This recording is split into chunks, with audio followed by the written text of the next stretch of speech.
Hello সবাইকে, আজকে দেখো আমি সেজে গুজে রেডি হয়ে গেছি। আমার মাসির বাড়িতে এসেছি, আর মাসির বাড়িতে আজকে হচ্ছে গৃহপ্রবেশের পুজো। তো সেই জন্য আমরা চলে এসেছি সবাই। এখানে দেখো ব্রাহ্মণ ঠাকুর পৌঁছে গেছে পূজাতে, মাসিও এখানে বসে গেছে পূজার সংকল্প করতে। তো আমার ভিডিওগুলো তোমাদের কেমন লাগছে অবশ্যই কিন্তু কমেন্ট করে জানিও, আর অবশ্যই কিন্তু ভিডিওগুলো লাইক কমেন্ট শেয়ার করো, যদি পারো সাবস্ক্রাইব করে দিতে পারো। আমরা সবাই একসঙ্গে সবাই মিলে এখানে আনন্দ করছি। মাসি এখানে পুজোর মধ্যে বসে গেছে পুষ্পাঞ্জলি দিতে, আর তারপরেই কিন্তু হয়ে গেছে হোম। এই হোমটা কিন্তু সব থেকে পুজোর মেন জিনিস। হোমের শেষে কিন্তু পুষ্পাঞ্জলি দেওয়ার পরেই আমিও চলে গেছিলাম কিছু ভিডিও নিতে।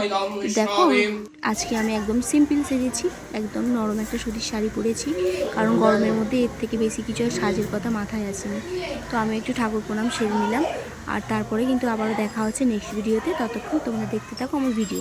এখানে পূজা প্রায় শেষ হয়ে এসছে, তারপরে প্রসাদ খেয়ে চলে গেলাম আবার বাড়িতে।